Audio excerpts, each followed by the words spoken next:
Alright, commençons avec deux citations en anglais, mais je pense que tout le monde parle en anglais. Je vais faire ma présentation en français. J'ai quelques citations en anglais, pas beaucoup. Mais je voulais commencer avec ça. Et ces deux citations, en fait, deux témoignages que j'ai prises dans ce livre-là. Men Against Desert, qui en fait rappelle la mobilisation dans les années 30 contre la sécheresse au Canada, donc les Alberta, Saskatchewan. C'est un sujet dont je vais parler aujourd'hui, entre autres. Et oui, commençons avec les deux citations. Donc les deux citations viennent de gens qui ont en fait vécu dans les prairies canadiennes durant les années 30.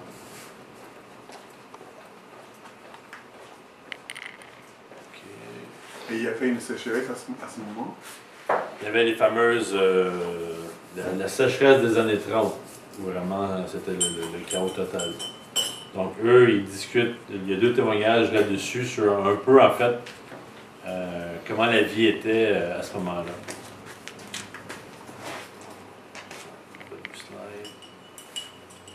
C'est un slideshow.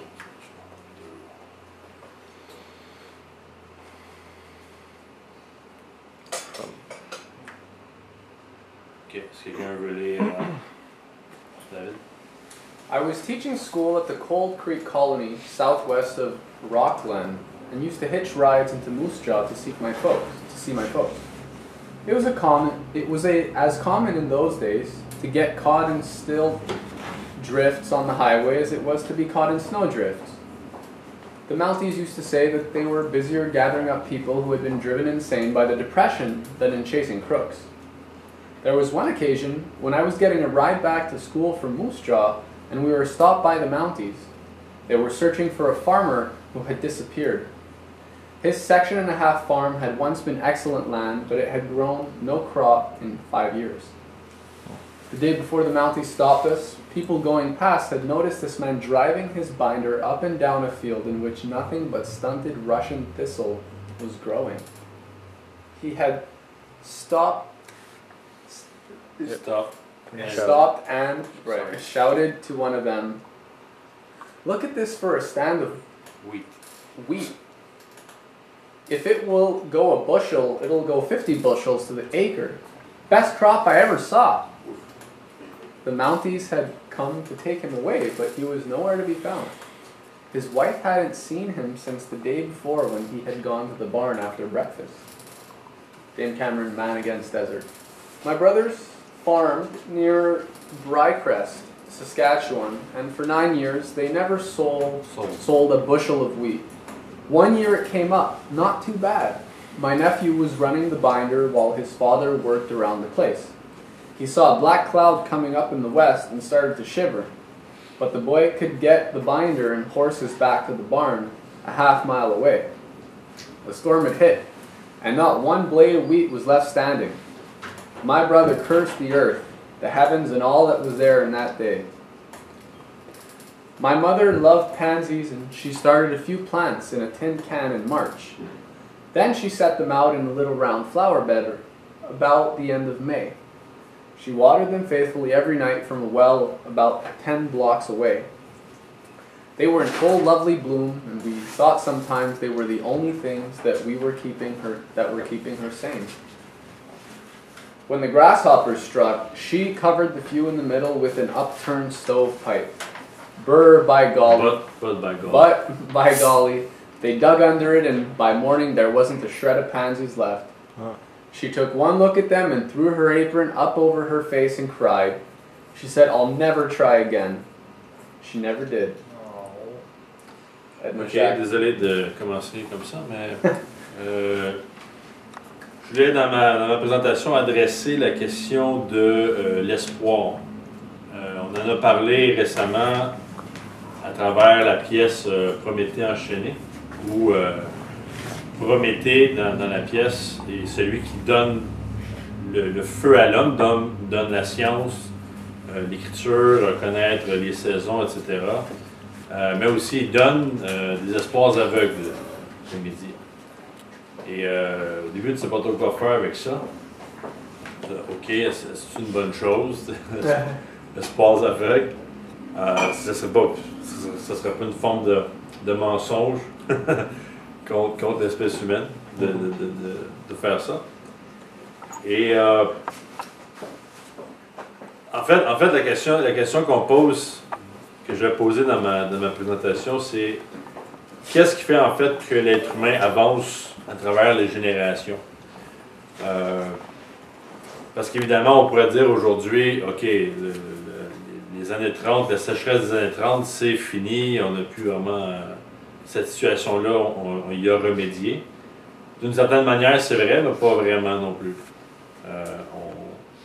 On est dans une situation où même en 2014, on peut considérer, selon certains experts qui font des moyennes, que sur 10 ans, il y a toujours 2 années de sécheresse dans les prairies canadiennes, similairement à d'autres places en Amérique du Nord. Et à chaque fois, on parle de milliards, évidemment, de milliards de dollars de dommages. Et dans certains cas, des dommages qui sont pratiquement irréparables. Et évidemment, le plus gros dommage actuel, c'est Obama. Et j'ai remis une feuille à plusieurs d'entre vous, ceux qui n'ont pas. Ici.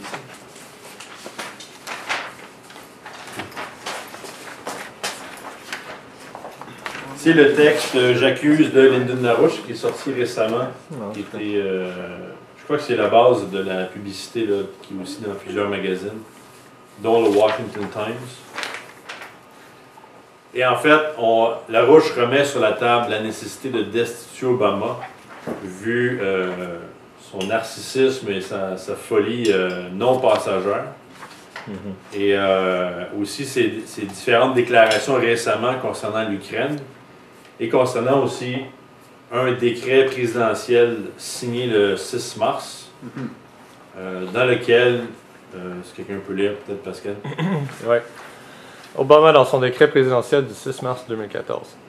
Les actions et politiques de certaines personnes, y compris des personnes qui ont exercé des fonctions gouvernementales dans la région du Crimée, sans l'autorisation du gouvernement ukrainien, c'est-à-dire le gouvernement illégitime de Kiev, qui sape les processus démocratiques et les institutions de l'Ukraine, menace la paix, la stabilité, sa souveraineté et son intégrité territoriale, et contribue à la distribution inappropriée de ses avoirs, constitue une menace exceptionnelle et hors norme à la sécurité nationale et à la politique étrangère des États-Unis.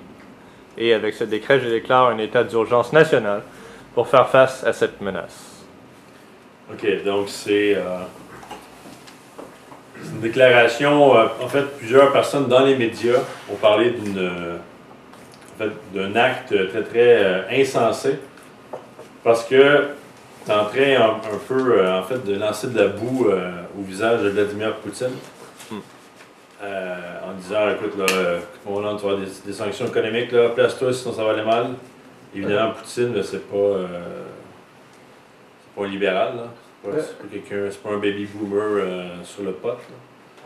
C'est quelqu'un qui veut défendre sa souveraineté et qui sait que c'est menacé. Évidemment, on a parlé beaucoup de ça, du danger de guerre nucléaire entre les États-Unis et la Russie, qui pourrait mettre un terme au concept d'État nation et à la population mondiale comme on la connaît aujourd'hui. Donc, on est dans une direction de danger de guerre mondiale. Et on a eu récemment des actions prises par des décideurs politiques américains, notamment, dont je vais en parler de 2 ou 3, qui en fait, selon LaRouche, ont l'air d'être des actions limitées dans le temps et dans l'espace, mais en fait, c'est des actions qui viseraient à une destitution rapide de Barack Obama.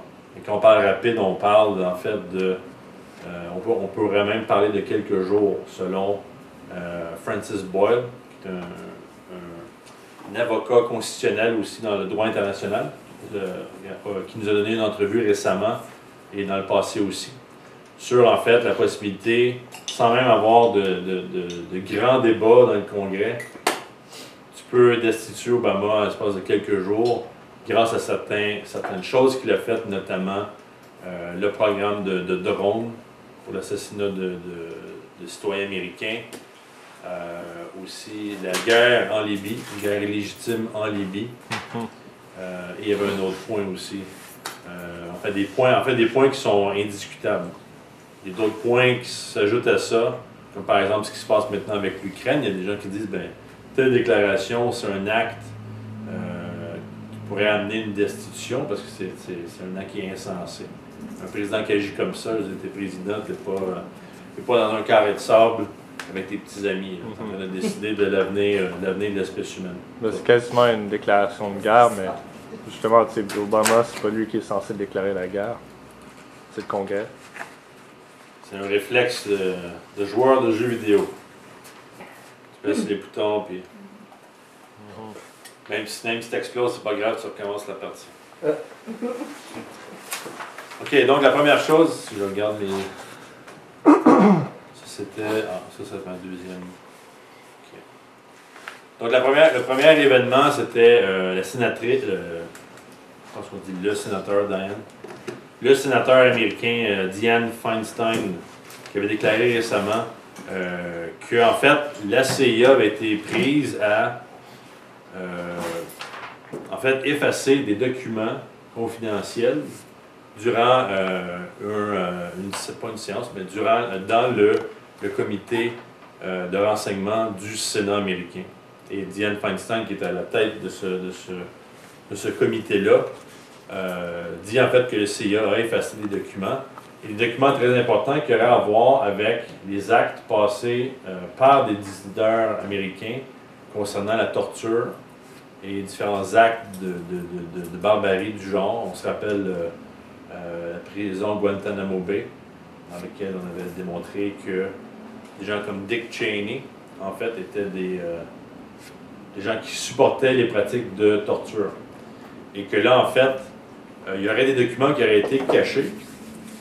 Et c'est même plus un secret parce que Jay Carney, qui est le représentant de la Maison-Blanche, qui donne la conférence de presse de la Maison-Blanche à chaque fois, le dit lui-même. Il dit oh, il y a environ 9000 documents qu'on a gardés à propos des histoires de protection de certains de nos dirigeants, etc. etc. Donc, évidemment, c'est très grave, mais Larouche dit ça peut aller beaucoup plus loin que simplement une tape sur la tête de Jay Carney. C'est quelque chose qui peut faire tomber Obama. L'autre chose qui était aussi intéressante, c'est en fait une nouvelle loi, une nouvelle résolution plutôt, la HR 428. Donc, dans le Congrès, il y a une loi qui vise à déclassifier 28 pages d'un rapport sur le 11 septembre. Donc, 28 pages qui en fait touchent le sujet du rôle de l'Arabie saoudite dans le 11 septembre. Et la manière dont ça fonctionne, c'est-à-dire que, en fait, je pense, on dit que c'était une première, en fait, que 28 pages d'un document soient classifiées comme ça. C'est pas juste des mots qui sont barrés ou des petits trucs qui sont cachés, c'est vraiment les 28 pages. Mets ça dans la section classifiée. Et ce qui arrive, c'est que les membres du Congrès, par exemple, ils ont accès à ce document-là, mais tu ne peux pas prendre de notes, tu ne peux pas parler à haute voix. Donc, tu peux le lire assis dans une salle insonorisée, puis tu peux sortir, puis tu ne peux pas en parler. C'est classifié. Donc, c'est pour ça que ces gens-là, on parle de... Il y avait 3 personnes, 3 membres du gouvernement, 3 membres du Congrès à une conférence de presse qui ont dit ça, et je vais vous faire jouer juste un des témoignages, environ 1 minute, 2 minutes, pour vous donner un peu un sens de qu'est-ce que ces gens-là ont en tête, parce qu'ils ont lu les 28 pages, OK? Et là, ils se retrouvent avec ça, puis ils sont déboussolés un peu. Donc, je vais vous faire jouer le... M. Larouche a dit aussi que ce n'est plus un secret. C'est-à-dire qu'on sait déjà beaucoup de choses sur l'Arabie saoudite et leur rôle, mais là, la question qui est posée par M. Larouche, c'est pourquoi ça a été classifié, vraiment? Et qui est derrière cette classification-là? Parce qu'en mettant ça au grand jour, ben là, si c'est vraiment une bombshell ou un gros scoop, là, les gens qui ont déclassifié ça vont être vraiment dans la merde. Donc, la question de destitution revient en place. Donc, celui qui va parler, son nom va être marqué, c'est un membre du Congrès du Kentucky. Donc, vous avez Walter Jones, qui a travaillé plusieurs fois avec nous sur différents sujets concernant la guerre en Syrie, par exemple. Stephen Lynch, celui au milieu, et là l'autre qui va Massey, je pense. Thomas Massey. Je sais que c'est Thomas, on va le voir de toute manière. I'm going to be brief. I want to echo the statements of Congressman Jones and Congressman Lynch. I'm Thomas Massey from Kentucky. Look, this is something that the families deserve to know. This information. It's been over a decade, 13 years since this event happened, and we've had a narrative in the media and in the press and in the collective American conscience of what happened that day, but I don't think it's fully informed, and it won't be fully informed until everybody gets to see these 28 pages. And just to echo what Congressman Lynch said, I'm here for the families, but I'm also here for our country to look forward. We have to decide how to prevent another 9/11 type event from happening. Until you have the full picture of what actually happened, the intelligence picture, how can you participate in that debate? How can we know that what we do will prevent another 9/11 from happening? And how can we know that some of the things that maybe we would otherwise endeavor to do might be overreactions? So also, I want to talk about the experience of sitting down and reading these 28 pages. It's in a room where it's soundproof, and you're escorted in there and you're escorted out, and there are no notes. But this is something that's sort of shocking when you read it. As I read it, and we all had our own experience, I had to stop every couple pages and just sort of absorb and try to rearrange my understanding of history for the past 13 years and the years leading up to that. It challenges you to rethink everything. And so I think the whole country needs to go through that. It's going to be difficult, and it could be embarrassing. But that is no reason to keep the truth from the American people. I want to finish with two challenges. I want to challenge all the congressmen who have not read these 28 pages, who have the ability to go read these 28 pages, to do it for your constituents. There are 435 districts in this country. Every congressman needs to see these 28 pages. And then I challenge them to co-sponsor Congressman Jones and Congressman Lynch's bill like I have. And finally, the final challenge I want to issue is to those who would keep these pages secret. You need to have your own press conference. You need to be held to a standard to answer the questions. Why do you want to keep these 28 pages secret? In my estimation, as shocking as the 28 pages are, and as much as they sort of rearrange my understanding of what happened, I don't think it would hurt our national security to release this, and it would give families the answers they deserve as well. Thank you very much. Donc, à la conférence, il y avait aussi des familles des victimes du 11 septembre. Mais vous voyez que le gars, il faut que je repense les 13 dernières années d'histoire que je pensais connaître. Donc, c'est quelque chose qui a l'air assez intense, assez aussi évidemment très important. Puis comme il le dit lui-même, il dit ceux qui ont classifié ce document-là, ben, sortez de l'ombre puis défendez-vous parce que ça n'a rien à voir avec la défense nationale. Il n'y a rien qui exposerait quelque chose de qui enfin, mettrait la sécurité nationale en danger.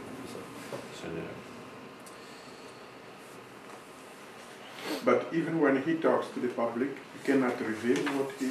Non, c'est ça. He's gonna go in jail. C'est classifié. Donc, et le commentaire aussi que Larouche avait fait, c'est-à-dire c'est toute la question du 11 septembre. Quand on parle du 11 septembre, on parle aussi de gens comme Dick Cheney, qui était l'ancien vice-président avec George Bush Jr., qui était le gars en charge, George Bush étant inapte à être le président d'un club social. Et justement, ben, toute la question de torture, la question de guerre, Cheney était dans tous les sujets. Et là, d'avoir Obama qui protège Cheney dans la question de l'espionnage de la CIA, les documents cachés sur la question de la torture, démontre en fait la continuité, malgré un changement de parti au pouvoir, de parti, disons, à la présidence. Il y a un changement, technique ou arbitraire, mais pas de changement de direction en soi. C'est scandaleux. Donc, ça, c'est quelque chose dont nous, on a parlé, évidemment, dès qu'Obama était arrivé, on savait de quoi il était question. Un peu, justement, à l'image des années 30 en Allemagne, vous avez des fascistes qui étaient financés de l'extérieur. C'était pas la population allemande qui sortait le Reichsmark pour donner des millions à Hitler. On avait affaire des gros investissements venant de l'extérieur. Et comme aujourd'hui, on a la même situation. En fait, on l'avait en Syrie, si vous vous rappelez. On avait les États-Unis et l'Angleterre. Il y avait justement un appui qui se faisait financier à des groupes liés avec Al-Qaïda quelques années auparavant.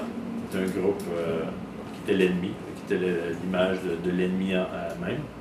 Puis on voit la même chose en Ukraine, avec le nouveau gouvernement, le gouvernement de transition auquel le Canada a donné 220 millions de dollars pour démarrer le projet, en fait le projet fasciste d'un point de vue,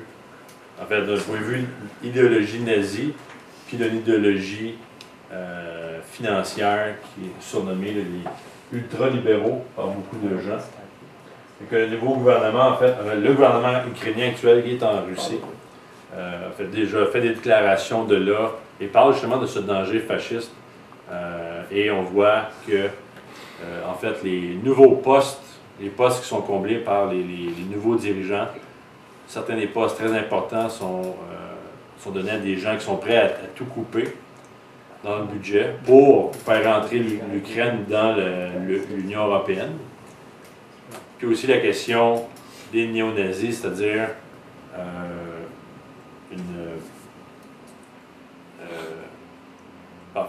une guerre contre d'autres ethnies, d'autres cultures. Les Juifs, dans ce cas-là, on parle des Juifs et des Russes. On parle de partis comme le Parti Svoboda, le premier en haut, là, Alexander Sich, vice-premier ministre, le Parti Svoboda qui se connecte historiquement avec des gens comme Stepan Bandera, un ancien nazi ukrainien, et d'autres personnes, ministres d'éducation. On a Dimitri Boulatov, en fait, Dimitri Boulatov et Andrei Paroubi étaient des gens directement impliqués dans la mini-guerre civile à Kiev, dans les grandes manifestations, il y a eu plusieurs morts. Donc, c'est des gens qui étaient enfin des stratèges militaires pour l'opposition contre le gouvernement, puis pour le renversement fasciste. Donc, il y en a plusieurs comme ça. C'est sur le site, évidemment, on a bien montré ça. Et là, récemment, je pense que la dernière nouvelle là-dessus, le gros scoop, c'était pas vraiment un scoop dont on savait de quoi était question, mais déjà, selon le magazine Commerçant, c'est en Allemagne, ou c'est russe? C'est russe, je pense. Donc déjà, il est démontré que l'Ukraine s'apprête à faire des coupures de 50% dans les pensions, qui est en fait une des approches nécessaires pour que l'Ukraine joigne l'Europe. Mais plus que ça, il faut que l'Ukraine se soumette aux conditionnalités du FMI pour pouvoir entrer. Donc, c'est coupure, l'évaluation de la monnaie, les pensions, les salaires des travailleurs publics, etc.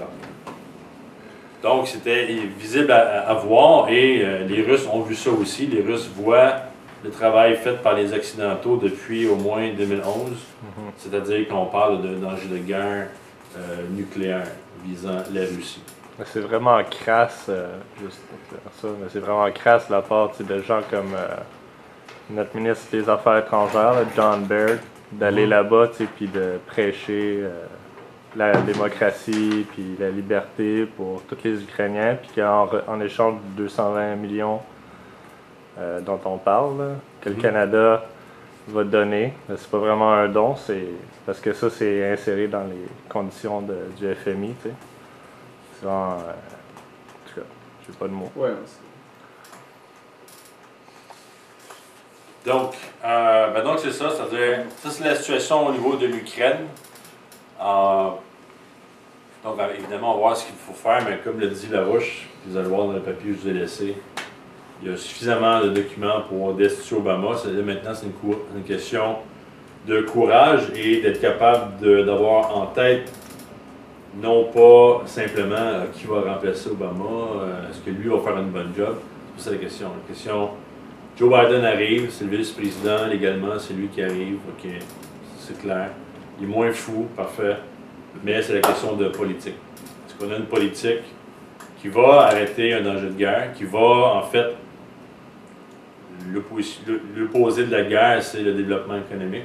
Est-ce qu'on va aller vers cette direction-là? Est-ce qu'on va mettre les gens coupables de la promotion, en fait, de la destruction des nations, est-ce qu'on met ces gens-là en prison ou est-ce qu'on les laisse reprendre le contrôle graduellement en se disant « Ah zut, je pensais que Joe Biden allait changer le monde. »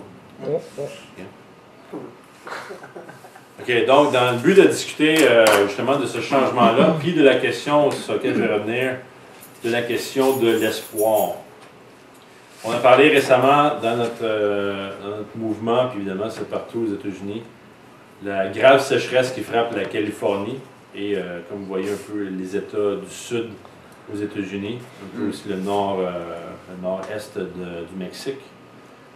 Donc la pire sécheresse depuis 500 ans selon des experts. 100% du territoire est affecté par la sécheresse de manière exceptionnelle jusqu'à anormale. Donc, c'est dans les médias. C'est dans les médias, wow, donc tout le monde en parle. Évidemment, non. Parce qu'il y a un problème avec la sécheresse. Je vais vous montrer des statistiques précédentes. Là, on parle, j'ai pris le 28 février 2014.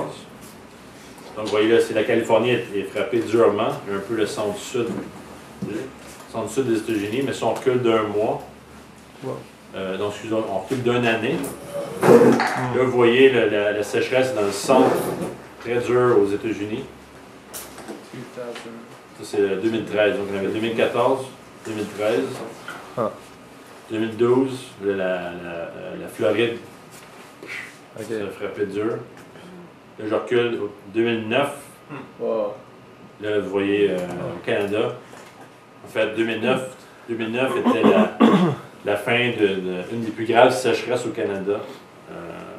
2002 à 2009. Ça, c'est une des plus grosses sécheresses au Canada. Et le 31 juillet, on recule d'une année, 2007. Donc, le point que je voulais faire, c'est que si on regarde ça d'année en année, si vous êtes là, 2009, ah ben crime, pas de quoi capoter, on va s'en remettre. T'sais. Puis sûrement qu'il y a eu plus de pluie, puis des pluies quand même importantes à ce moment-là, malgré la sécheresse. Et là, ça commence à dégénérer. Et là, vous avez maintenant, ou la Californie, qui est en passant, qui produit 30% de la production alimentaire, surtout axée sur les fruits et les légumes. Donc des terres très très riches. Mais là, on est à 100% du territoire qui est dans la sécheresse. Tu dis 30% de quoi? De quelle surface? De l'Amérique du Nord ou du monde? 30% des États-Unis. Des États-Unis. Production des États-Unis. Ah, ok. Mais en fait, le vrai problème ne se situe pas dans l'année 2014 ou même dans l'année 2007-2009. Le problème, c'est que la sécheresse est un phénomène dans la nature que les humains ont été capables de combattre, mais qui est là depuis ce qu'on sait. On peut remonter jusqu'au 13e siècle, ou du moins au Canada. On monte jusqu'au 13e siècle où on a des secousses de sécheresse. Et c'est des choses qui peuvent être découvertes à travers l'étude du bois, par exemple, des arbres. Les différentes Après chaque année, il y a l'arbre croît, on est capable de voir à travers les années quels ont été les changements, quelle est combien il y a d'oxygène, de nitrate, les différentes composantes dans l'arbre, par exemple. Donc, c'est pas un truc de réchauffement climatique. On pourrait supposer, OK, peut-être que ça empire aujourd'hui, que ça empire le phénomène, mais peu importe. L'idée, c'est comment on va aller à la source de ce problème-là et comment, en fait, on va renverser la situation. Parce que là, si vous perdez la Californie graduellement, là, vous n'avez pas le choix, c'est immanquable. Vous parlez de famine aux États-Unis. C'est pas une exagération. C'est là. Si les années prochaines ne s'améliorent pas, en fait, ça va aider, mais ça va, même si ça s'améliore, ça ne va pas résoudre le problème. Parce que là, on a tapé dans le fond des puits. Les ressources souterraines d'eau sont plus que limitées, sont inexistantes pour plusieurs villes, au Texas comme en Californie. Et là, on commence justement à rationner. Donc, c'est le débat, justement, à savoir qu'est-ce qu'on sauve. Est-ce qu'on sauve les gens? Est-ce qu'on sauve le bétail? Est-ce qu'on sauve l'agriculture? Est-ce qu'on sauve les poissons? Puis là, évidemment, vous avez un débat de fou. Donc, qui on coupe? OK, toi je t'aime pas, toi on coupe. Peut-être qu'on peut couper 50 personnes, 50 poissons. Donc, ça devient fou. Et c'est là où, un peu à l'image de la personne qui est devenue fou dans les prairies.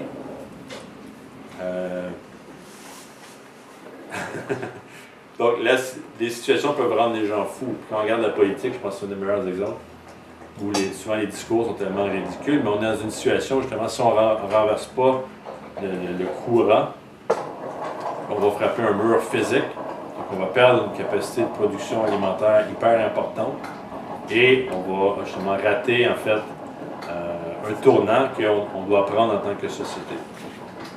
Et en passant, ces cartes-là sont disponibles sur Internet. Il y a un site du North American Drought Monitor. Vous voyez en haut. mcdc.noaa.gov. Donc tout est disponible. Il y a d'autres cartes aussi là, sur les températures et d'autres phénomènes naturels.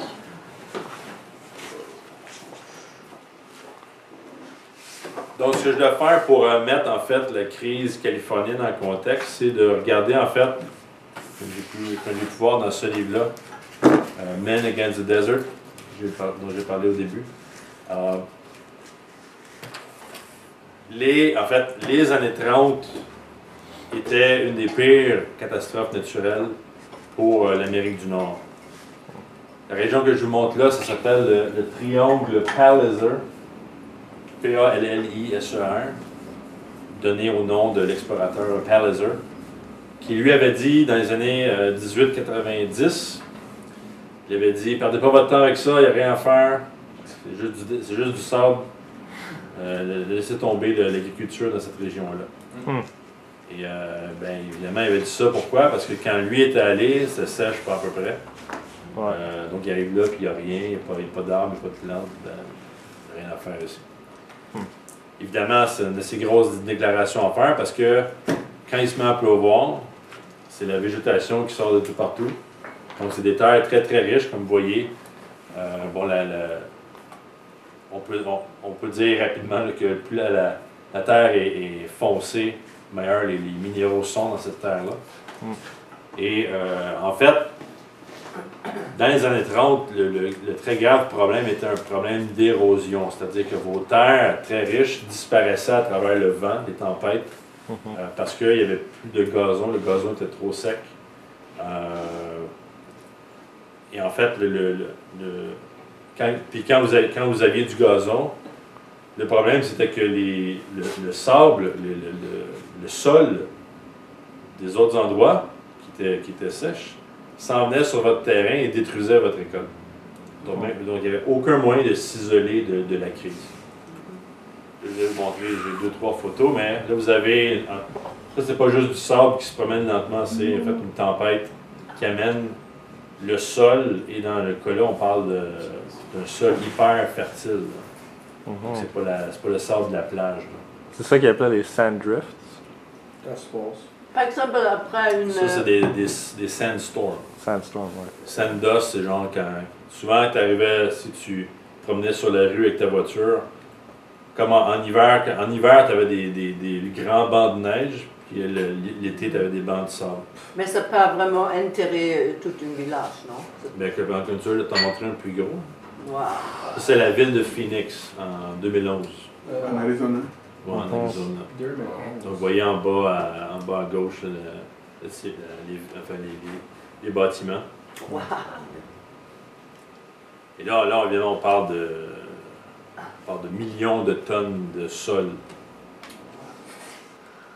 Donc, à travers les années, votre sol sur lequel vous travaillez peut baisser de plusieurs pieds à travers les années. Mais on a eu ça dernièrement encore des... Ça, c'est en 2011 en Arizona. Ici, je ne pense pas qu'on ait eu ça parce que, dont j'en parlais, une des grandes découvertes, c'était justement d'arrêter comment ils ont arrêté l'érosion. Je vais juste montrer un petit clip rapide d'une tempête de sable en mouvement sur plusieurs heures. Reclique dessus. Ah. Firefox. Donc, Phoenix. Oh, wow. Là, vous voyez très bien la ville. Là, ça va exploser. Il appelle ça un haboub. Et qu'est-ce qui cause la tempête de sable? Mais en fait, vous n'avez plus aucune végétation, vous n'avez plus d'arbres, vous n'avez plus rien. Donc, il y a un vent continuel qui se fait, puis qui emporte avec lui le sable, le vent, je ne vais pas dire le sable, la température. Wow. Donc là, la différence, en fait, c'est 2011 à 1930. La grosse différence, c'est les maisons. C'est-à-dire que là, vous pouvez rester chez vous, puis les fenêtres branlent un peu, il y a du sable, ça va. Mais dans les années 30, vous vivez dans des petits shacks, 4 morceaux de plywood. Donc, vous êtes dans votre maison, puis le sable vous ramasse. Puis c'est pour ça qu'ils appellent ça les dirty 30s. Parce que tout le monde était sale. Tu ne vas pas te laver. Tu avais le barbier qui ne pouvait pas te raser parce qu'il y a toujours du sable. Ça maganait la lame du rasoir. Il ne peut pas raser personne. C'était les gens qui prenaient une bière. C'était. T'enlèves le sable. Ouais, non. C'est ridicule, mais c'était comme ça. À cause, il n'y a pas d'infrastructure. Puis l'érosion était tellement forte que le sable était partout. Le sol était partout.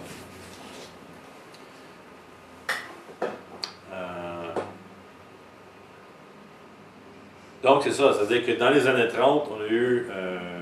Il y a eu plusieurs catastrophes qui vont avec le manque d'eau, ou souvent une espèce de mélange, parce que c'est pas nécessairement qu'il pleut jamais, mais souvent des pluies sporadiques, des pluies vraiment minimes, peuvent aussi créer d'autres problèmes. Comme par exemple, si vous avez des locustes, ou en anglais des grasshoppers, qui vont, une espèce de sauterelles, qui vont manger votre récolte. Ben, souvent, le locuste a besoin d'un tout petit peu d'humidité. Puis quand il y a un petit peu d'humidité, là, il y en a assez pour se vigorer. Puis là, il y a des nuages qui traversent les prairies, qui détruisent tout. Donc la question est comme disait, je pense que c'était Keisha Rogers au Texas qui disait ça, elle disait attendre la pluie, c'est pas une politique. C'est une politique écologique, dans le sens où tu fais rien, puis s'il pleut, tant mieux. Mais sûr que les gens meurent plutôt que d'habitude. L'écologie, c'est parfait. Ok. Vous dites qu'il faisait tellement chaud que le gazon devient sec et puis vous disiez que la terre descend du niveau? La terre part dans le vent. Il n'y a plus de racines ou quoi que ce soit. Ça fait que c'est juste. Donc vous pouvez perdre votre sol, le sol part au vent, donc ça descend. Les gens peuvent perdre jusqu'à 4 ou 5 pieds de sol dans leur ferme à cause de ça. Il n'y en a plus de topsoil. C'est ça. de plantes. Et donc, toute humidité qui pouvait être gardée dans le sol disparaissait parce que le sol disparaissait lui-même. OK. Donc, un point très important dans cette mobilisation-là, c'est qu'en fait, ce qui a permis la vraie mobilisation au Canada à ce moment-là, c'est que en 1886, il y a eu le Dominion Experimental Farm Act qui a été mis en place. Donc, on avait une série de fermes expérimentales, surtout dans la région de Colombie-Britannique, une ville qui s'appelait Agassiz, et qui a commencé justement à dire, OK, on va développer la question de l'agriculture d'un point de vue scientifique, on va faire des expériences. Et ces gens-là, en fait, allaient sur leur petit bonhomme de chemin, comme on dit, parce que, en fait, vraiment à cause de politiciens, mais aussi à cause d'une population qu'on peut dire qui s'est fait aveugler par le fait que les sécheresses, c'est rarement quelque chose d'explosif. Vous pouvez avoir une sécheresse pendant 4 ans, puis l'agriculteur ou le fermier, l'année prochaine, ça va aller. L'année prochaine, j'ai besoin d'une bonne récolte sur 5, je vais être correct, pas de problème. Et souvent, ce qu'il y avait, c'est que oui, tu avais 2, 3, 4 mauvaises années, mais tu en avais 1 ou 2 bonnes. Là, tu te refaisais ton fonds d'argent, pas de problème. Mais à un certain point, quand ça frappe pendant plusieurs années, et aussi ce qui s'est passé, ce qui aide beaucoup, c'est qu'en fait, il y a une de ces tempêtes de sable qui s'est rendue jusqu'à Ottawa. Ouais. Imaginez qui est donc parti de Calgary, là. Imaginez la tempête qui se rend jusqu'à l'autre bord de l'Ontario, à Ottawa.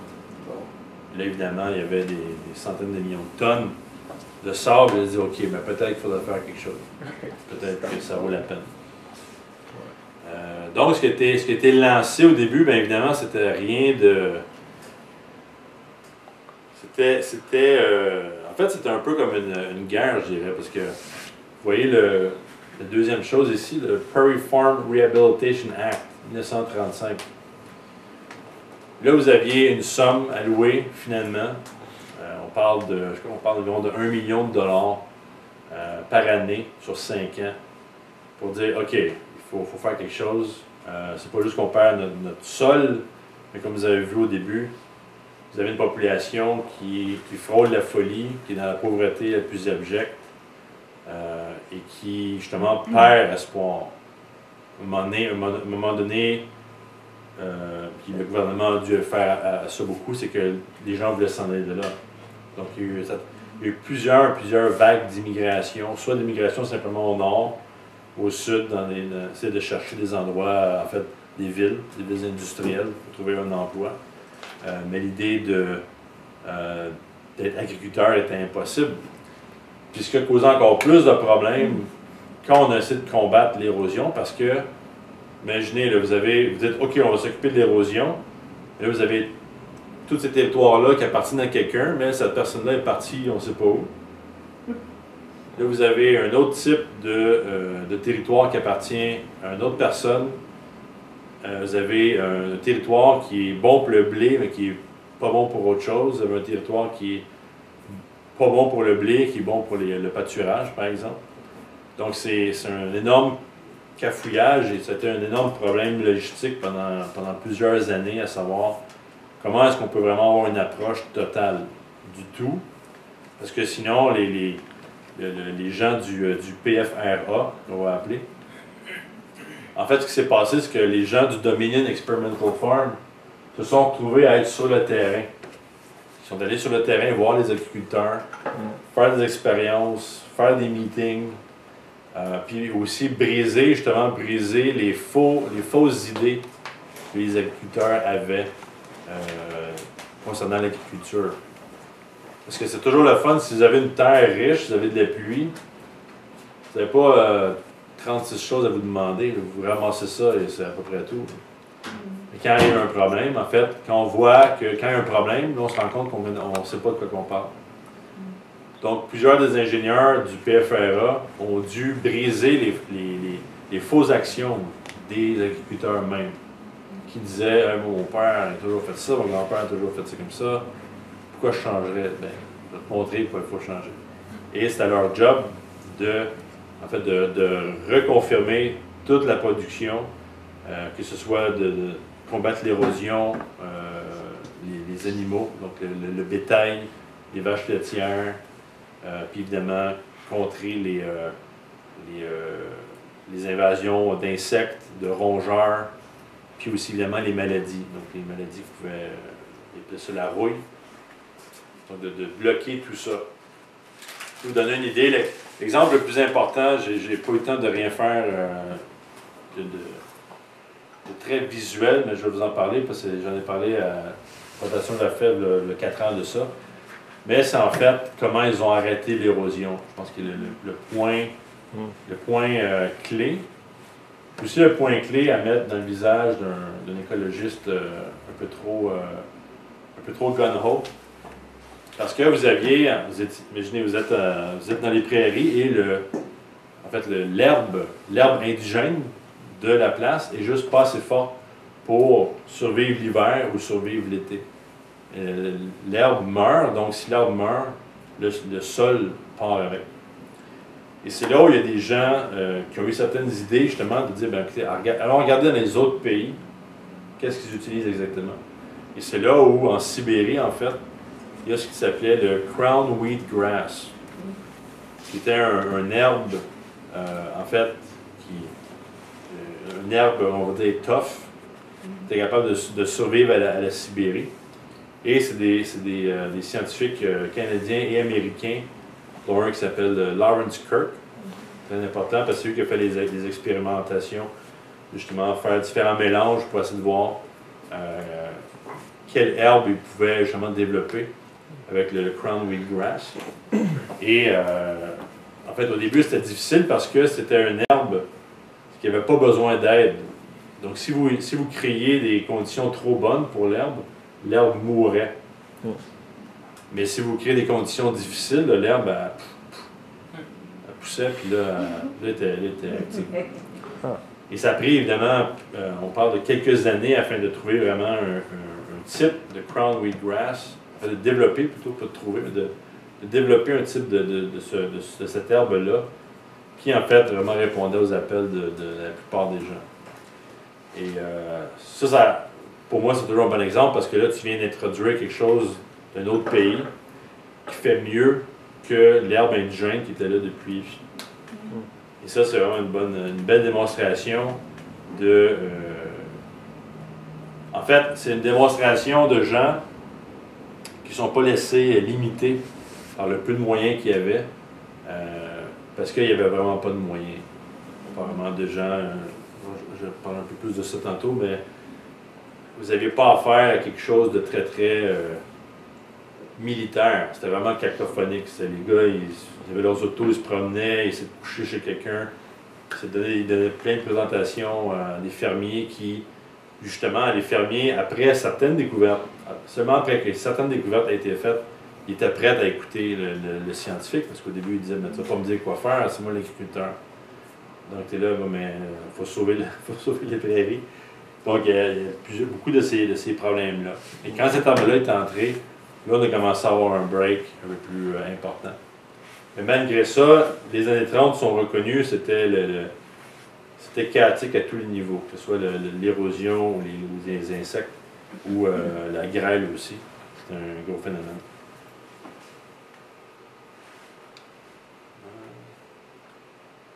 OK. Donc, après avoir sauvé l'érosion, après avoir avoir arrêté plutôt l'érosion, pour la sauver, la question c'est, où est-ce qu'on s'en va par la suite? Est-ce qu'on fait juste dire, OK, érosion, insectes, grêle, si on y va comme ça, ça ne va pas marcher. Donc, quand on regarde le phénomène de sécheresse d'un point de vue plus grand, évidemment, comme je disais au début, on parle de centaines d'années où la sécheresse a été connue comme étant active.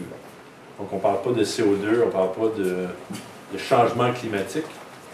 Et il y a justement une étude que vous avez vue, faite par le gouvernement de la Saskatchewan en 2004, qui démontre qu'en fait, le CO2, peut-être, mais il n'y a personne qui n'a aucun outil ou aucun modèle pour pouvoir dire que c'est vraiment ça qui affecte aujourd'hui. Mais au contraire, il y a d'autres modèles, dont l'étude de cycle solaire. C'est-à-dire qu'une des hypothèses de l'époque, c'est-à-dire qu'avec certains cycles solaires, donc quand le cycle est élevé, quand l'activité du soleil est élevée, donc il y a des sécheresses. Et il y avait à l'Illinois, il y a une étude qui a été faite en Illinois là-dessus. Puis pour l'Illinois, ça s'accordait. C'est-à-dire que vous voyez, vers le haut, vous avez la sécheresse, dry, à droite. Donc, et les activités solaires. Donc ça coïncidait, comme vous voyez, quand il y a une date avec une flèche, ça veut dire une sécheresse. Et comme vous voyez aussi en bas, donc le modèle n'était vraiment pas parfait. Puis nous, ce qu'on a démontré récemment, en fait, c'est que ça pourrait être le contraire. C'est que, comme a été démontré par des scientifiques, dont un dénommé Sven Mark, qui en fait a fait l'étude de l'impact des rayons cosmiques sur la planète Terre, pour démontrer en fait que c'est quand l'activité du Soleil est basse que, en fait, il y a moins de nuages. Et l'activité cosmique, en fait, va toucher la Terre beaucoup plus que si le Soleil est en grande activité. Donc, ce que je vous montre là, c'est rien de fixe. Évidemment, on parle d'études, je crois que c'est dans les années 80. Donc, depuis il doit y avoir autre chose. Et un autre phénomène associé justement aux sécheresses, c'est en fait les différents courants d'air, les fronts chauds, les fronts froids. Comme vous voyez sur la carte, le gros espace en bas, ça dit abnormally cold water. Et en haut, c'est abnormally warm water. Et là, vous avez sur le territoire, mais là, vous avez une abnormal drought, je pense. En fait, c'est la sécheresse. Donc là, de ce point de vue-là, ben, c'est sûr que s'occuper de l'érosion, c'est bien, mais le phénomène est beaucoup plus grand que le simple territoire touché par la sécheresse. On va arriver là. OK, le réchauffement de l'océan Pacifique, c'est ça que je l'ai montré. Juste rapidement, c'est-à-dire quelles ont été les étapes suivantes. Évidemment, l'étape suivante, ça a été l'eau. Les pluies ont recommencé vers 1937. C'était là où il y a une grosse pluie. Mais ça ne s'est pas fait de manière constante. Donc, ça a aidé, mais ça n'a pas résolu le problème. Donc, une des actions que le PFRA a posées, c'était de creuser, en fait, des réservoirs. Donc, de creuser, en fait, ils ont creusé des dizaines de milliers de réservoirs sur les territoires pour absorber la neige, la pluie, pour que l'agriculteur puisse utiliser ça. Et aussi des petits barrages sur différents cours d'eau qui ont permis d'aider une ferme ou quelques centaines d'acres, mais évidemment, là, on parle de sauver 4 ou 5 millions d'acres. Donc, les petits barrages ne fonctionnaient pas. Et évidemment, et c'est un peu sorti de manière naturelle, je dirais, où les agriculteurs, après avoir pris parti à cette mobilisation-là, en créant par exemple ce qu'on appelait le AIA, qui est un acronyme qui veut dire Association of Independent Agronomists, je pense. Donc, voyant que les scientifiques sur le terrain couraient partout pour essayer de faire des expériences puis sauver le territoire, les agriculteurs ont commencé à se mettre en groupe pour aider à ce travail-là, donc creuser les réservoirs. Il ne fallait pas passer 2 mois à creuser les réservoirs, donc ça prenait des machines, ça prenait de l'argent. Donc le gouvernement a aidé beaucoup, mais ça prenait une grande volonté de la population de sauver le territoire, sachant en fait le potentiel de ce territoire-là. Donc évidemment, après ça, après les réservoirs, après les petits barrages, Là, on en vient à des gros barrages. Donc, on avait la rivière Sainte-Marie, la rivière Saskatchewan du Sud. C'était les deux premières cibles pour irriguer là, des millions d'acres sur le terrain. On avait même aussi dans le nord, on avait des projets de drainage, donc d'enlever un eau additionnelle pour créer des terres dans le nord de la Saskatchewan. Donc, c'est bien, on fait un réservoir, on fait un vrai barrage, ça aide beaucoup, mais encore là, on se limite à des réserves d'eau qui sont sur le continent, qui sont des sources de glaciers ou des sources de montagnes, des choses comme ça, beaucoup d'eau venant là, des rocheuses, par exemple. Mais ça ne va pas résoudre le problème. Et c'est pour ça que ce que je vous montre là, le projet Nawapa, le projet dont on parle en 2014, était en fait la suite rationnelle et voulue par la population canadienne et américaine à cette époque-là. C'est-à-dire, ça c'est la prochaine étape, où là, on fait vraiment un pied de nez à la nature, puis on dit qu'on va développer un système d'approvisionnement en eau qui va se soutenir lui-même, un système qui va s'abreuver lui-même en déviant justement une partie des eaux du nord dans l'Alaska et du Yukon. Pourquoi là? Parce qu'il y a beaucoup d'eau? Non. Parce que les précipitations se font là. Donc, comme je dis plusieurs fois, si vous avez un lac au Texas, le lac s'évapore, il ne va pas retomber à la même place. Sinon, ça serait trop facile. Tu prends de l'eau, elle retombe le lendemain, et tu n'as pas de pensée trop, mais ce n'est pas ça le cas pantoute. Et que 40% des précipitations se font dans la région Alaska, Yukon et Colombie-Britannique.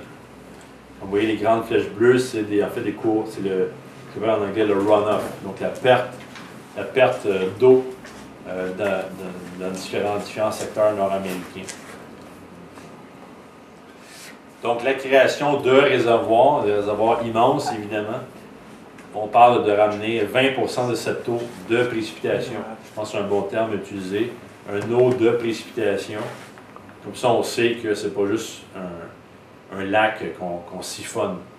C'est qu'on veut ramener cette eau, on veut que l'eau de l'évaporation et de la précipitation retourne au travail sans devoir la perdre dans l'océan Arctique. Là, vous voyez les différents... les différentes quantités d'eau qui découlent hors du continent et la partie qu'on veut ramener pour ramener toute l'eau jusqu'en Californie, jusqu'au nord du Mexique. Vous voyez le sud, vous avez l'Oregon, Nevada, Utah, pas Utah, Californie, UT, c'est quoi? Je pense que c'est Utah. Ah, peu importe. Vous avez la Californie, Nevada. Donc, de ramener l'eau jusque-là pour ramener les réserves d'eau à leur norme, puis en avoir encore plus d'eau, et de faire en fait de la Californie un endroit beaucoup plus stable au niveau agricole, mais au niveau biosphérique en soi. Quand on parle de 40%, est-ce que c'est sur des centaines d'années? Est-ce que c'est des cycles? Est-ce que des fois c'est 10%? Est-ce que des fois c'est 60%? C'est ça. C'est-à-dire que le calcul est fait selon la précipitation annuelle et que le runoff que tu vois, c'est annuel, le runoff annuel. Donc, combien d'eau va dans l'océan chaque année?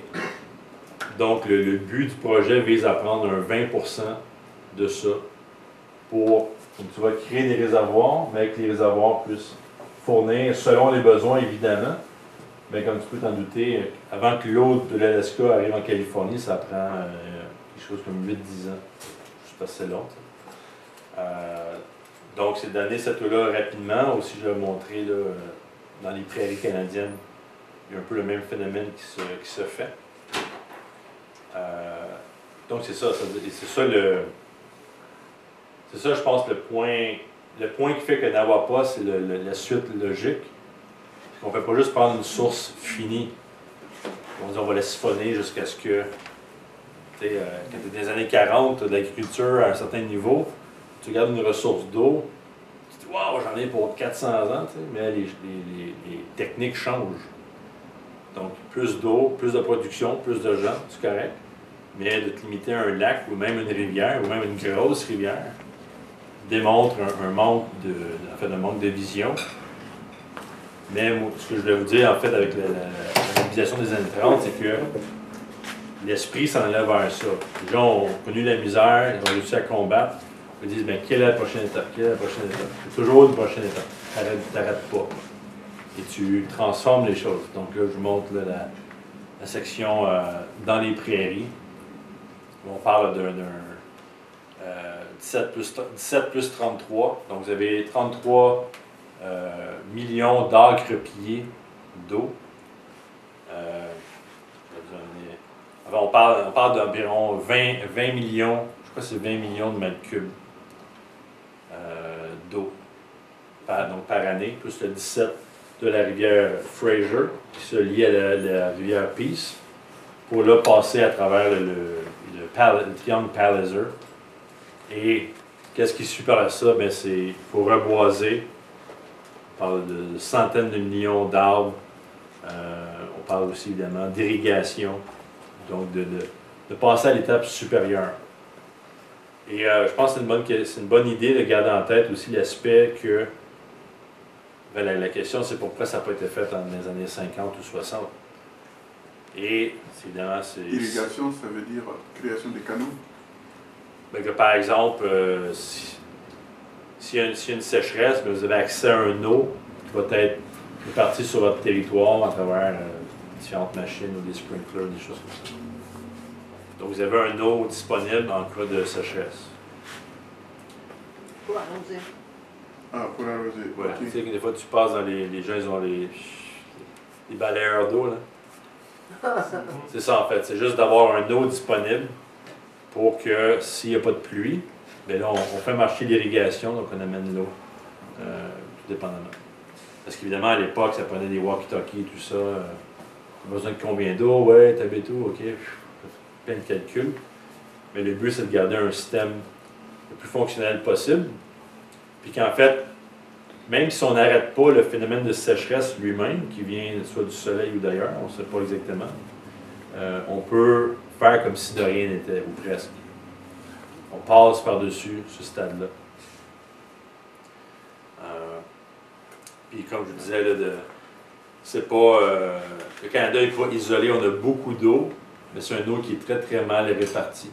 C'est une eau qui s'en va.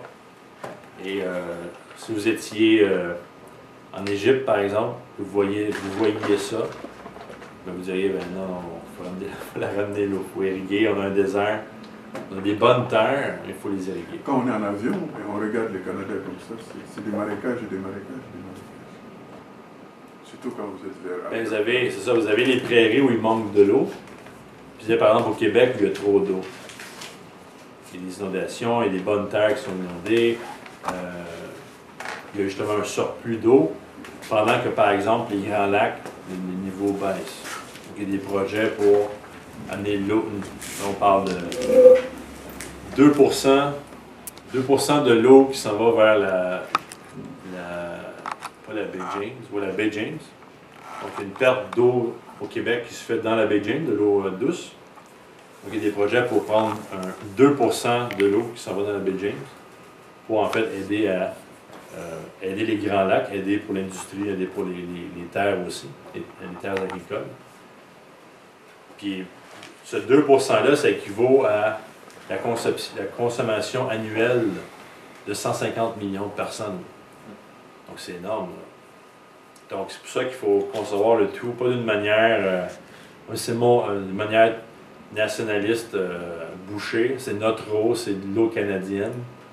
Qui n'a pas de poids, là, c'est pas vraiment ça.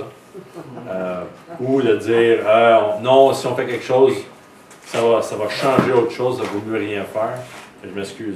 Ce qui était fait dans les années 30, c'était complètement à l'encontre de cette conception-là. Ils ont créé un des greniers de production alimentaire au monde. Là. On est 5e dans le blé, 7e dans l'orge. Donc c'est des terres les plus... Et on exporte 90% de ça. Donc, c'est énormément de gens là, qui se nourrissent de ça. OK. Donc, qu'est-ce qui suit après n'avoir pas? C'est la question. Donc, comme vous voyez, on a une intervention humaine dans une région peu habitée, donc l'Arctique. Et aussi, évidemment, quand on parle de l'eau, mais quand on se déplace dans le nord de l'Arctique vers l'ouest, vers l'est plutôt, on parle de ressources, du thorium, par exemple, qui peut aider là, pour les nouveaux types de réacteurs nucléaires. Et on parle aussi d'un territoire qui peut nous être utile pour l'exploration spatiale. De deux manières, c'est-à-dire avec un territoire qui a l'air à ça, des températures souvent extrêmes, qui peuvent nous rappeler un peu justement les difficultés à vivre ou à se promener sur la Lune ou même sur Mars, pas pour tout de suite, mais plus tard. Et aussi la présence de radiation cosmique qui se fait dans la région du pôle, ou avec le champ, la manière dont le champ magnétique de la Terre est fait. Beaucoup de ce rayonnement cosmique se rend dans le pôle Nord. Et là, on voit, c'est avec ça qu'on voit les aurores boréales. Donc, une place très importante pour la science, pas juste prendre des minerais puis s'en aller, mais vraiment développer des villes scientifiques. On a parlé de ça beaucoup dans le mouvement ici, là, de faire des villes, en fait, je dis automatiques, mais des villes en fait qui s'approvisionnent eux-mêmes, donc une self-sustaining cities. OK. Qu'est-ce qui suit après ça? Bien, on a la Lune. On a les Chinois qui sont en train de regarder très sérieusement l'exploration de la Lune pour l'hélium 3. On a aussi une prochaine station orbitale spatiale chinoise qui va être bientôt démarrée. On va commencer à envoyer les pièces pour la construction. Donc, qui est évidemment, comme le disaient les scientifiques chinois, c'est un peu si on va aller dans l'espace, et il faut aller dans l'espace pour vraiment connaître nos origines et connaître le fonctionnement du système solaire. La Lune est la première étape où on peut aller commencer à regarder, en fait, le reste de la galaxie à travers une lucarne beaucoup plus claire que sur la Terre, par exemple. Évidemment, avec ça, la question des astéroïdes. Donc, comment est-ce qu'on protège la Terre d'astéroïdes dont on a peut-être entendu parler plus récemment à cause des différents, notamment l'astéroïde en Russie qui a frappé 2012, je pense. Ça a fait la manchette, mais ce qui était drôle, c'est que, je ne sais pas si vous vous rappelez, tout le monde regardait un autre astéroïde. Les gens regardaient un astéroïde en disant « Ah, on nous a dit que ça allait passer près de la Terre. » Donc les gens regardaient l'astéroïde comme ça. Puis là, il y en a un autre qui a frappé la Russie. Donc, pourquoi j'ai pris cette image-là, c'est parce que justement, on voit très peu. Donc, le NEO Survey Observatory, c'est un satellite qui va nous aider justement à répertorier beaucoup plus le nombre d'astéroïdes qui sont évidemment dans les centaines de milliers. Et on est dedans, là. Donc, d'où l'idée de faire revivre le projet dont Larouche parlait dans les années 80, l'initiative de défense stratégique. Mais cette fois-ci, Larouche, à ce moment-là, parlait évidemment du danger de guerre nucléaire, donc de détruire les armes nucléaires avant qu'elles touchent quiconque. Et là, de diriger ça vers une défense terrestre, donc visant les astéroïdes. Et évidemment, pour connaître la trajectoire d'un astéroïde, il faut s'y prendre plusieurs années en avance. Et si on veut le faire dévier, plus tôt on le fait, le mieux c'est. Ça va prendre moins d'énergie pour le faire dévier. Je vais vous expliquer vite, c'est pas grand-chose, mais plus on connaît rapidement, mieux c'est. Si vous avez la Terre, vous avez l'astéroïde qui s'en vient comme ça. Mais si vous le faites dévier d'ici, mettons de 5 degrés, ça peut être suffisant pour qu'il rate la Terre. Mais si vous attendez à ce qu'il soit ici, là, vous devez le faire dévier de 20, 25, 30 degrés. Donc, ça va prendre un méchant boom. Donc, plus rapidement c'est fait, le mieux c'est. Donc, l'expansion humaine dans le système solaire, juste pour ça, c'est suffisant. Évidemment, on gagne beaucoup plus que simplement une protection contre des astéroïdes. Alors, Et évidemment, à travers ce processus-là, on développe, quand on est sur la Lune, on a sous la main l'hélium-3 qui permet la propulsion à la fusion nucléaire, qui là vraiment nous rapproche du reste du système solaire, dont Mars peut être atteint en environ une semaine avec une propulsion à la fusion nucléaire. Une propulsion qui se fait à partir de la Lune, la Lune devient une base. Donc la propulsion se fait plus facilement vu qu'il y a moins de gravité sur la Lune. Donc une expulsion beaucoup plus facile. Et rejoindre Mars en l'espace d'environ une semaine. Puis on pourrait aussi se poser la question, ben, qu'est-ce qu'il y en a des autres planètes? Ben là, évidemment, la distance est encore plus loin. Donc, il ne serait pas fou en fait, de parler d'un autre type de propulsion supérieure qui serait nécessaire pour, par exemple, atteindre Uranus ou Neptune. Parce que le Mars, par exemple, est à 1,5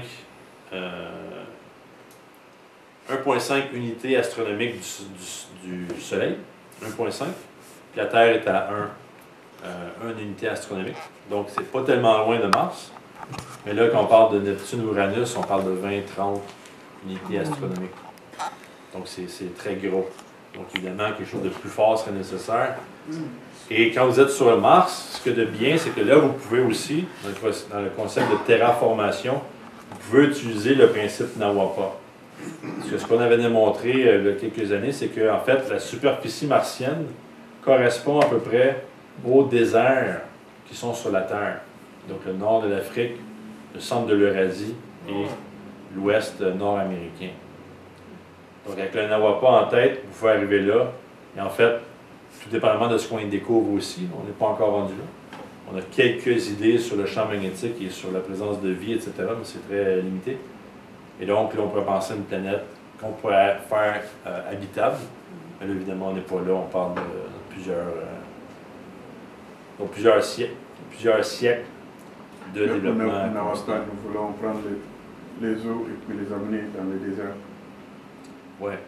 Mais sur Mars, où est-ce qu'on aurait des eaux à amener? Mais là, il y a peut-être les astéroïdes, pas intéressant. Puis peut-être que des souches d'eau, on ne sait pas. C'est ça comme ça.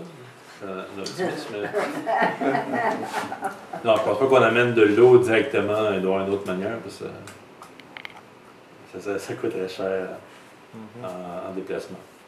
En fait, c'était un peu en lien avec la Lune. Je ne sais pas s'il y en a qui ont peut-être entendu, mais la NASA a déposé un document de 350 pages sur le développement d'un ascenseur en nanocarbone qu'ils veulent faire.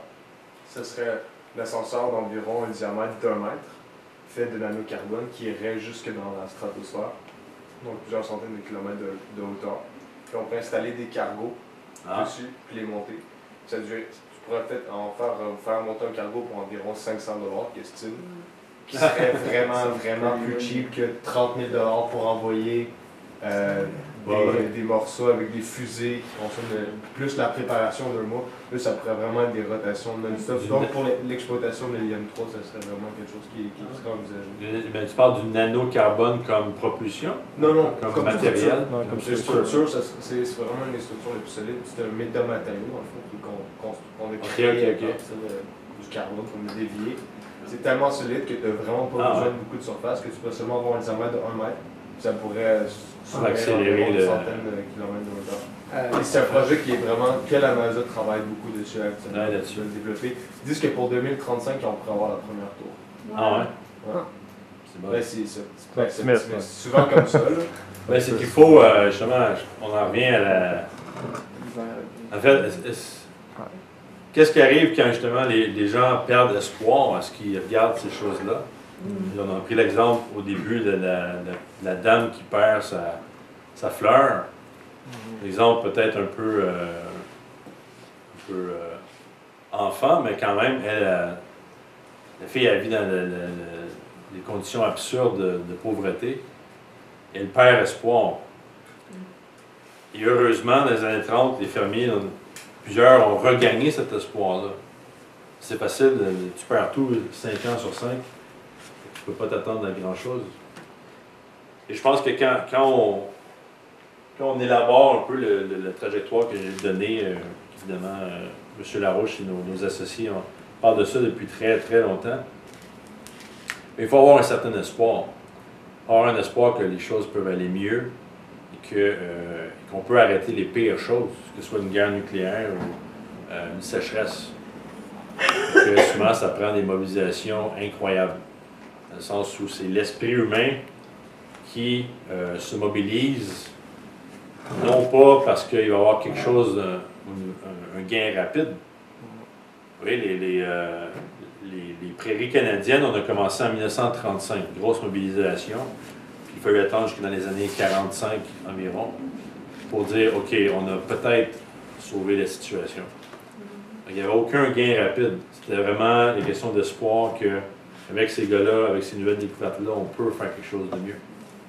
Et c'est ça, en fait, c'est cette conception de l'avenir, une conception claire du futur qui peut amener des gens à agir, même s'ils n'ont plus rien à manger ou plus rien à se mettre sur le dos. Et je pense que c'est l'aspect le plus important que nous, on essaie de canaliser dans la population. C'est facile de perdre espoir, surtout quand les gens n'ont pas de culture, les gens ont pas... les gens se font dire qu'ils sont des parasites par David Suzuki. Je veux dire, t'as pas un sens que tu peux aller très loin dans la vie. Puis même tu as un sens que faudrait mieux que tu n'ailles pas trop loin dans la vie parce que ça pourra faire des problèmes. Donc ça, c'est vraiment une culture, en fait, c'est une culture de type impérial qui fait que les gens n'ont aucune envie de sortir du trou. Et c'est là où Nawapa transforme tout ça. Malgré les petits problèmes logistiques ou les problèmes, c'est mon eau, c'est l'eau canadienne, peu importe, on a vraiment un projet sur la table qui peut changer la situation. On a un exemple historique de gens qui ont fait ça et qui ont fait, en fait, des plus grandes mobilisations, sans compter, mettons, la Deuxième Guerre mondiale, mais vraiment une mobilisation sérieuse pour développer un des endroits les plus productifs au monde, un endroit qui était sur leur point. En fait, je vais laisser la parole à l'auteur du livre. Une petite citation terminée. Est-ce que quelqu'un peut le laisser?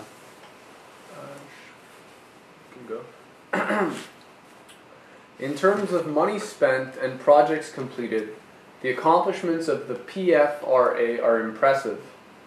In terms of the transformation of the Palliser Triangle from an arid, wind-swept, and beaten-down countryside into a prosperous country, in which the farmers have come to enjoy the amenities of civilized living, the accomplishments are also impressive. But what makes them so is not the sight of the land as it became after everything was done. It is the memory of what it was like before the first halting steps were taken to beat back the encroaching desert in 1935. The Palliser Triangle in 1935 was in truth well on its way to becoming the Great Canadian Desert. It was prevented by the fortuitous combination of the intelligent application of scientific knowledge, the incredible patience and fortitude of the people of the land, the dedication of brutally underpaid employees of the experimental farms and other government departments, and a break in the longest siege of atrocious weather since in all probability the times of Joseph of Egypt. Men Against Desert, 1967.